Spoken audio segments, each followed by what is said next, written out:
എല്ലാവർക്കും നമസ്കാരം. ഞാൻ ബ്രൈറ്റ്.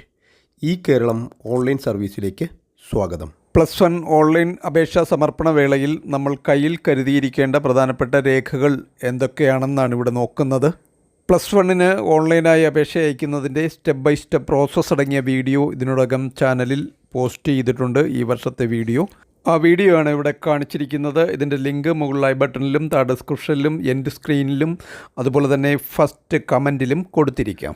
അതുപോലെ തന്നെ VHSC ഓൺലൈൻ അപേക്ഷ വീഡിയോയും ചാനലിൽ ലഭ്യമാണ്, ലിങ്ക് കൊടുത്തിരിക്കാം.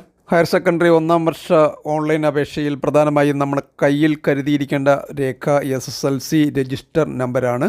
അടുത്തത് അപേക്ഷ അയക്കുന്ന വിദ്യാർത്ഥിയുടെ date of ബർത്താണ്.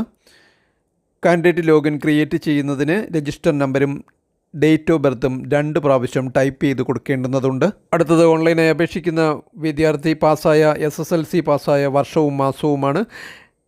Date of ബർത്തും register നമ്പരും പേരും മറ്റ് ഡീറ്റെയിൽസും കൊടുക്കുമ്പോൾ പുതിയ വിദ്യാർത്ഥികൾക്ക് പാസ്സായ വർഷവും മാസവും ഓട്ടോമാറ്റിക്കായിട്ട് ഫെച്ച് ചെയ്ത് വരും. അല്ലാതുള്ള വർഷവും മാസവും സെലക്ട് ചെയ്ത് കൊടുക്കേണ്ടി വരും. അടുത്തത് അപേക്ഷിക്കുമ്പോൾ OTP ലഭിക്കുവാനായിട്ട് ഒരു മൊബൈൽ നമ്പർ ആവശ്യമുണ്ട്. രക്ഷകർത്താക്കളുടെ മൊബൈൽ നമ്പർ ഉപയോഗിക്കാവുന്നതാണ്.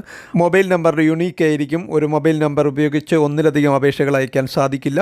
അതേസമയം മറ്റ് ജില്ലകളിലേക്ക് അപേക്ഷിക്കുന്നതിന് അതേ നമ്പർ തന്നെ, മൊബൈൽ നമ്പർ തന്നെ ഉപയോഗിക്കുകയും ചെയ്യാവുന്നതാണ്. അടുത്തത് കാസ്റ്റ് സർട്ടിഫിക്കറ്റാണ്. ഇപ്പോൾ പാസ്സായവർക്ക് കാസ്റ്റ്, റിലീജിയൻ തുടങ്ങിയവ ഓട്ടോമാറ്റിക്കായിട്ട് ഫില്ല് ചെയ്ത് വരും. അല്ലാതെ ഉള്ളവർ രേഖപ്പെടുത്തി കൊടുക്കേണ്ടി വരും.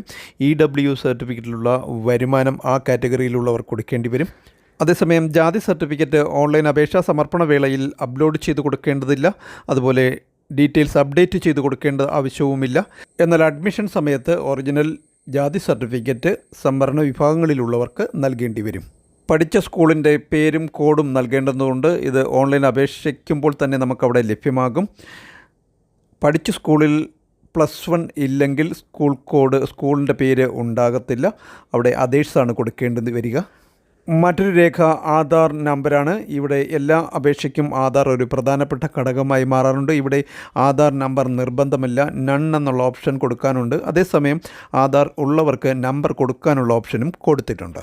അടുത്തതായി ഓൺലൈൻ അപേക്ഷ നൽകുമ്പോൾ കയ്യിൽ കരുതിയിരിക്കേണ്ട, നിർബന്ധമായി ഉണ്ടായിരിക്കേണ്ട പ്രധാനപ്പെട്ട രേഖകളാണ് ഇവിടെ പറഞ്ഞിരിക്കുന്നത്.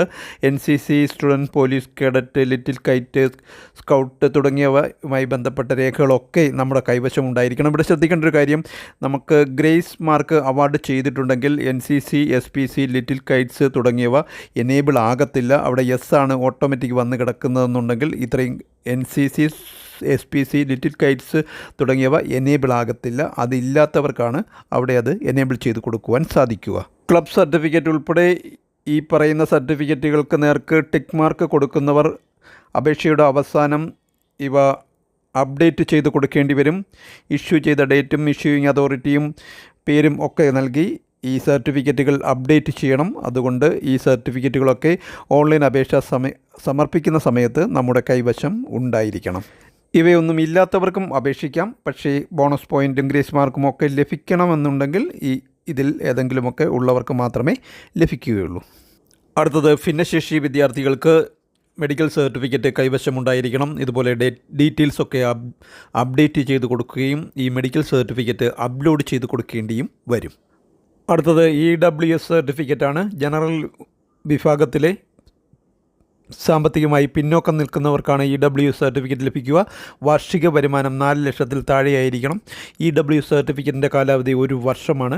ഗവൺമെൻറ് സ്കൂളുകളിൽ പഠിക്കുന്നവർക്ക് മാത്രമാണ് ഈ ഒരു ആനുകൂല്യം ലഭിക്കുന്നത്. EWS സർട്ടിഫിക്കറ്റിലെ വരുമാനം ഓൺലൈൻ അപേക്ഷാ സമർപ്പണ വേളയിൽ കൊടുക്കേണ്ടി വരും. അതുപോലെ EWS സർട്ടിഫിക്കറ്റ് നമുക്ക് ഓൺലൈനായിട്ടല്ല ലഭിക്കുന്നത്. അതായത് വില്ലേജ് ഓഫീസർമാരിൽ നിന്നും നിശ്ചിത ഫോമിൽ എഴുതി വാങ്ങിക്കുകയാണ് ചെയ്യുന്നത്.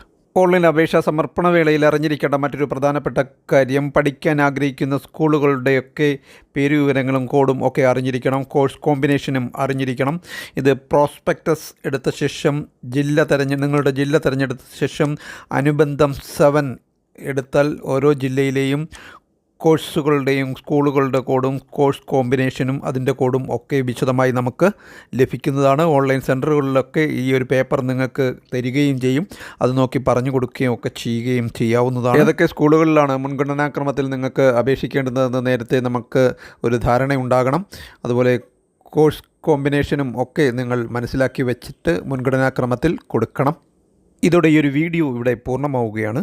Thank you for watching video.